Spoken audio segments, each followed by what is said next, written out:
I want to begin with something important. There is such a thing as real victimhood. There are people, maybe you, who have been hurt unfairly. People who have survived trauma, injustice, abuse, discrimination. Some have carried these wounds for years in silence. Others have had to fight just to be heard.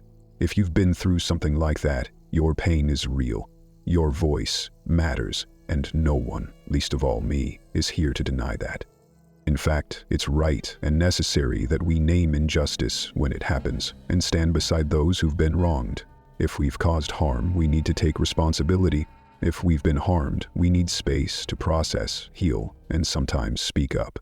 But this video isn't just about those experiences. It's about what can happen after them. Because sometimes, without realizing it, we carry the story of being hurt so tightly that it starts to shape who we are. We start to believe that we are always at the mercy of others, that we're powerless, that our past is more real than our future. That's what people call the victim mindset. Not the experience of being hurt, but the ongoing belief that we're still stuck there, even when we might not be. In this video, I want to explore that space, gently and honestly. We'll look at why this mindset can be so comforting and why it's so hard to let go of. We'll look at the subtle signs we often miss, the psychological patterns that keep us stuck, and what this mindset might be costing us beneath the surface.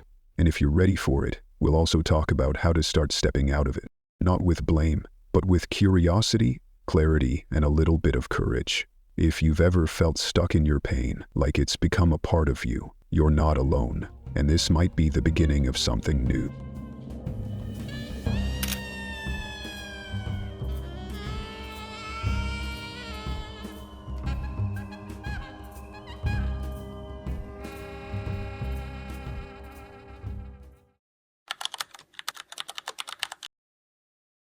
Let's begin with an important distinction.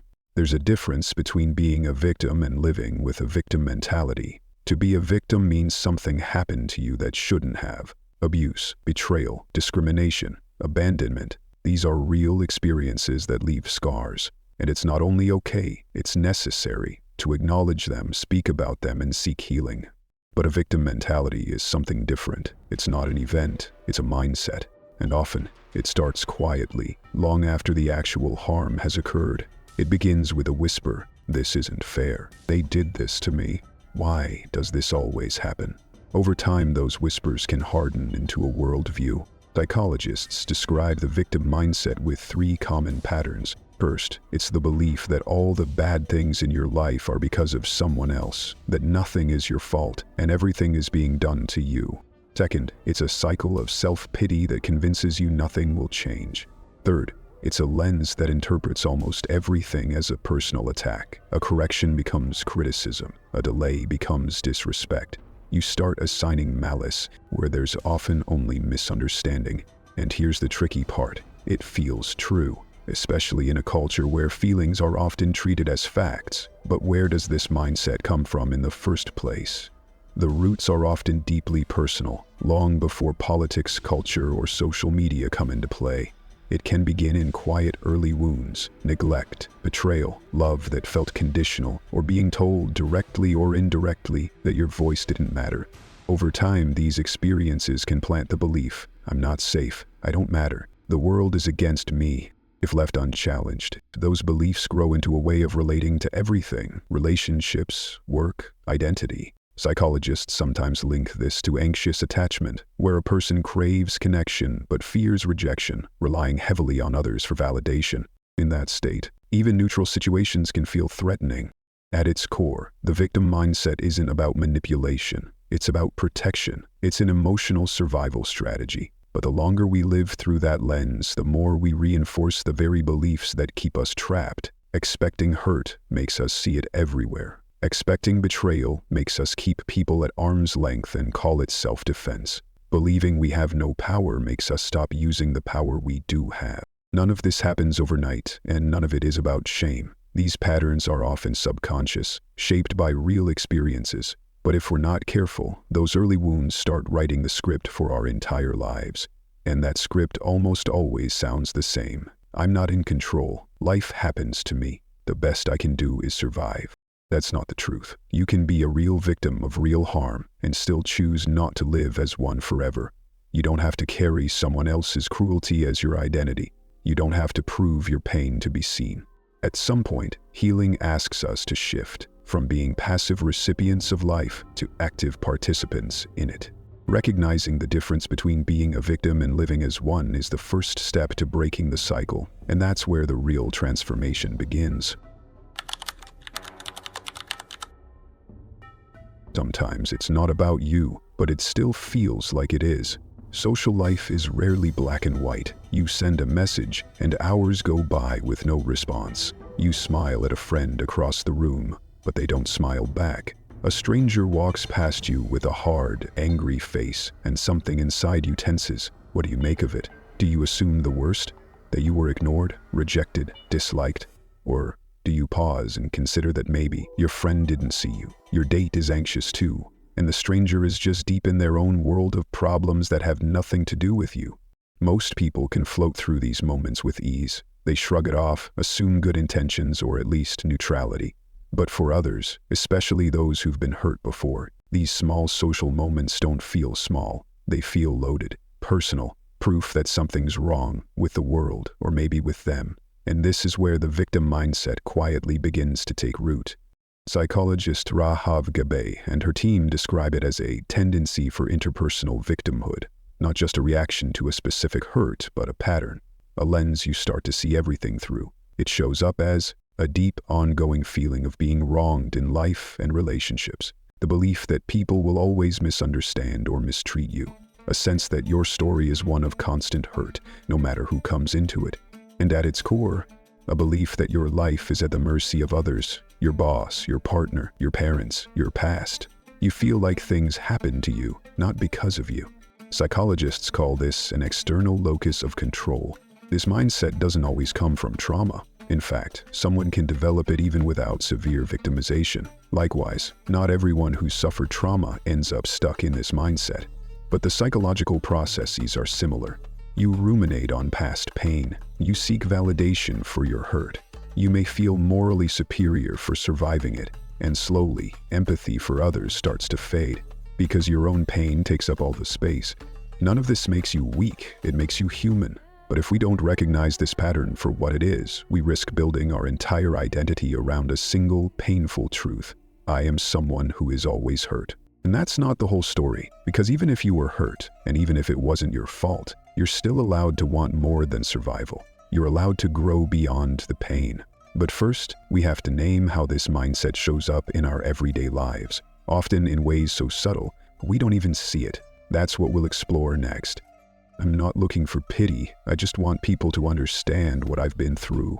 Let's be honest, that need to be understood is one of the most profoundly human things about us, especially after trauma, when the world stops making sense, when trust collapses, when the body still flinches at things others no longer notice. What we want, more than solutions or silver linings, is for someone to really see us, to recognize the pain, to say, yes, that was real, and it was wrong.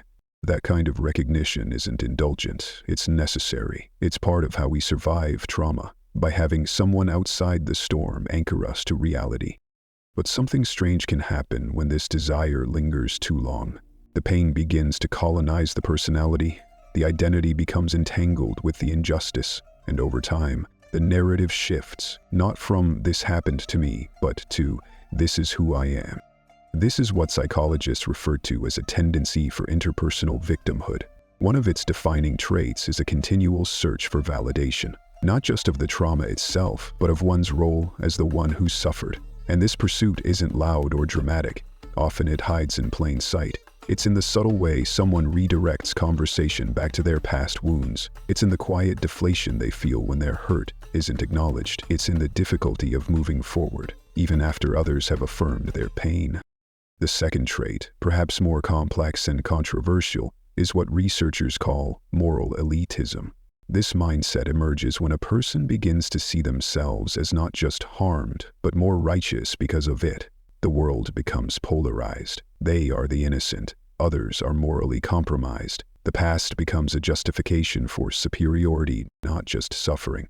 But moral elitism isn't about arrogance. It's about survival. When you've been wounded deeply, believing in your own moral clarity becomes a shield against further chaos. You tell yourself, at least I'm not like them. At least I'd never do what they did. And yet, while this provides temporary comfort, it also locks you into a false binary. Good versus evil, victim versus villain. There's no room for nuance, no room for the flawed, aching humanity in others or in yourself. And the more this view hardens, the more you begin to lose sight of your own capacity for complexity, contradiction, and even growth. Then there's the erosion of empathy, perhaps the most tragic irony of all. People so consumed by their own pain that they become blind to the pain of others. Studies show that when someone feels they've suffered enough, they often begin to believe they're owed something from the world. They take more, they give less, they justify coldness. After all, they've been through so much, surely they deserve a break, or a pass, or an exception. But this mindset doesn't just impact individuals, it echoes through entire groups and cultures. Research on social conflict shows that the more a group centers its identity around past victimization, the less likely its members are to empathize with adversaries, even unrelated ones. It's as if the group builds emotional walls with bricks of its own trauma, each one saying, "You don't get to speak, only we have suffered." This is what scholars call the egoism of victimhood. It's when the focus on one's own wounds becomes so consuming that it leaves no space for anyone else's. And when that happens, healing turns into hierarchy. Suffering becomes a competition. The final trait, the most invisible, but perhaps most damaging, is rumination. It's when your pain doesn't just visit, it moves in. You don't just remember what happened, you relive it, over and over, at night, in traffic, mid-conversation. Your mind becomes a loop of old betrayals, harsh words, perceived slights. Even moments that had nothing to do with you begin to feel personal, like the world is conspiring in subtle, silent ways to remind you that you're not safe. You tell yourself you're just being cautious, but really, you're reinforcing the pain. You're carving deeper grooves into the narrative of helplessness. You're making the trauma not just an experience, but a home. And again, this doesn't stop at the personal level. Whole societies ruminate through education, through national memory, through media and art. Entire nations can become fixated on ancestral trauma, reliving it across generations, not just to remember, but to remain defined by it. Let's pause here. If any of this sounds uncomfortably familiar to you, you're not alone. These patterns are common, understandable, sometimes even necessary for a season. But here's the key, they're not meant to be permanent. You're allowed to need recognition, you're allowed to grieve, but you are also allowed to grow, to see your own flaws without collapsing, to feel empathy for others without betraying your own story, to leave the loop of pain without denying that it happened. Because the truth is this, your suffering may have shaped you, but it doesn't own you. And in the next section, we'll explore a harder truth. What happens when victimhood becomes social currency, and why, in our modern culture, it might feel even more addictive than power itself. Let's keep going. In a world that increasingly values visibility and identity, there's a strange and subtle transformation taking place, one that turns suffering into status. It starts quietly. Someone shares their pain and receives compassion, and rightly so. That response is a beautiful part of human nature. We should feel moved by the suffering of others. We should lean in when someone is hurting. But over time, something begins to shift. In certain circles, victimhood is no longer just a call for healing. It starts to glow with cultural capital. It becomes a badge, something people wear, lead with, even compete over. In some social environments, especially online, being a victim isn't just something that happened to you. It becomes your currency, the thing that gets you attention, validation, even a moral high ground.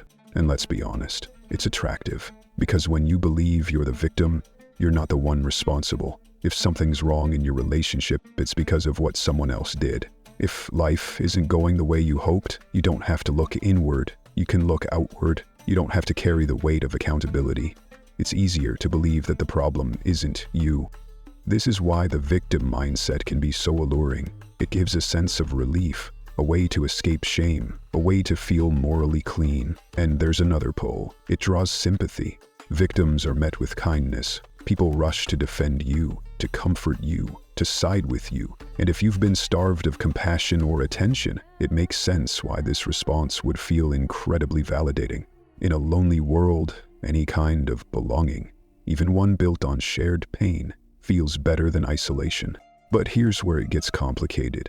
When victimhood becomes a performance, when we begin to seek attention through our wounds, when sharing pain becomes a strategy rather than a step toward healing, when we start to believe our pain makes us more important than others, and worse, when we use it to justify destructive behavior, this is where things start to unravel. Because in this new landscape, victimhood isn't just personal, it's political, social, even marketable.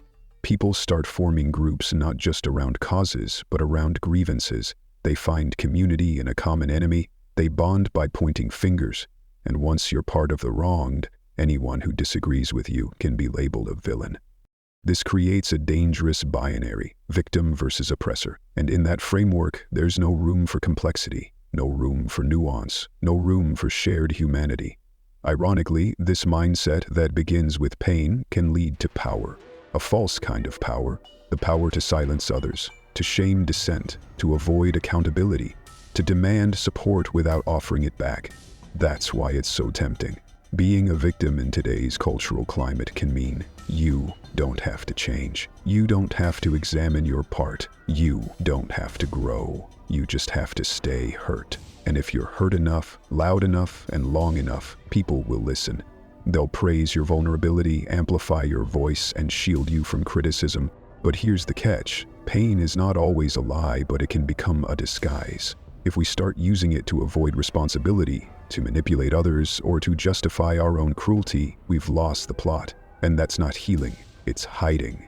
Now, let's be clear. This doesn't mean that anyone who shares their pain is doing it for attention. Most people are just trying to process, to make sense of their suffering, to feel less alone. But when society starts rewarding pain more than resilience, we're teaching people to stay broken. We're teaching them that being wounded is more valuable than being whole. That's a problem. Because the goal should never be to cling to victimhood. The goal should be to move through it. To grieve what's real, yes, but to grow beyond it. To reclaim agency. To take ownership, not of what hurt us, but of what happens next. We need to be willing to ask hard questions. Are we using our wounds to excuse our behavior? Are we silencing others in the name of our own pain? Are we creating spaces for healing or just reinforcing suffering? Because victimhood can offer a temporary kind of power, but it's hollow, fragile. It depends on everyone else agreeing with your narrative, and the moment someone challenges it, that power collapses. True power doesn't come from being wounded.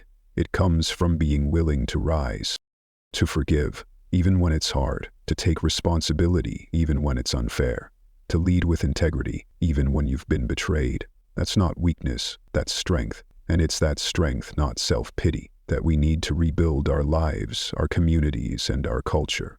Up next, how do we take this understanding and turn it into something actionable?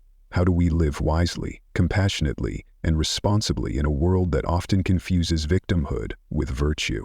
Let's talk about what comes after the pain. We live in a time when victimhood can feel like a kind of currency.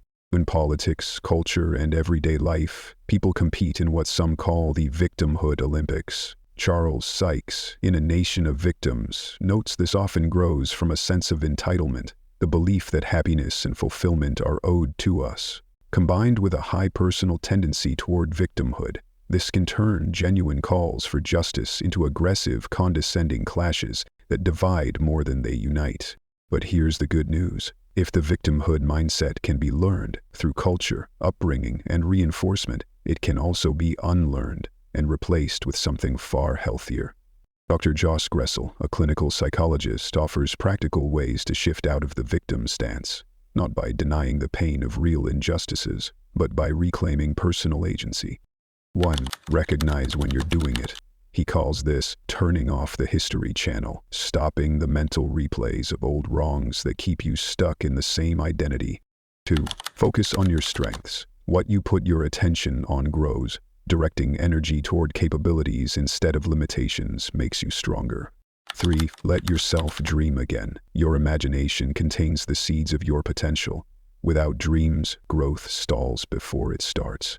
4. Practice not being a victim. Speak more assertively, take responsibility where it's yours, learn new skills that expand your sense of control.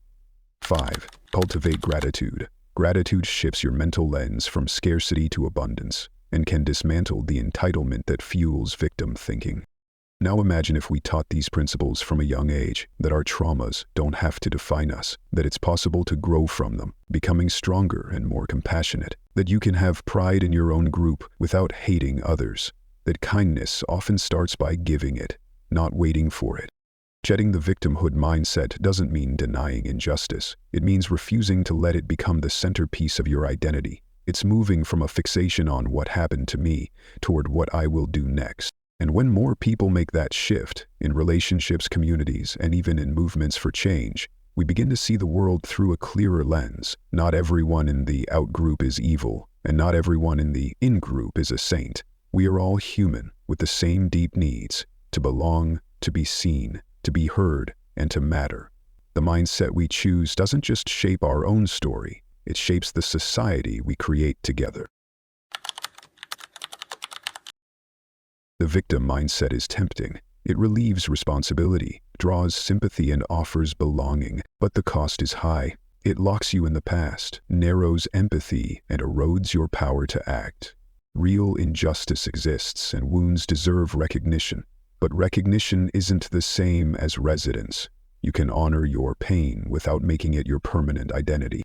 The shift starts with awareness, catching the old patterns and choosing to focus on strengths. Take ownership, set boundaries, practice gratitude, and imagine a future not defined by hurt. This is personal work, but it's also cultural. When more people choose growth over grievance, we see each other more clearly, flaws, humanity, and all. So ask yourself, will you stay in the comfort of the victim stance, or take the harder, more liberating path toward growth? The most powerful story you can live is not one of endless wrongs, but of resilience. You don't have to be the victim or even the victor. You can be the person who chose to grow, and in doing so, inspire others to do the same.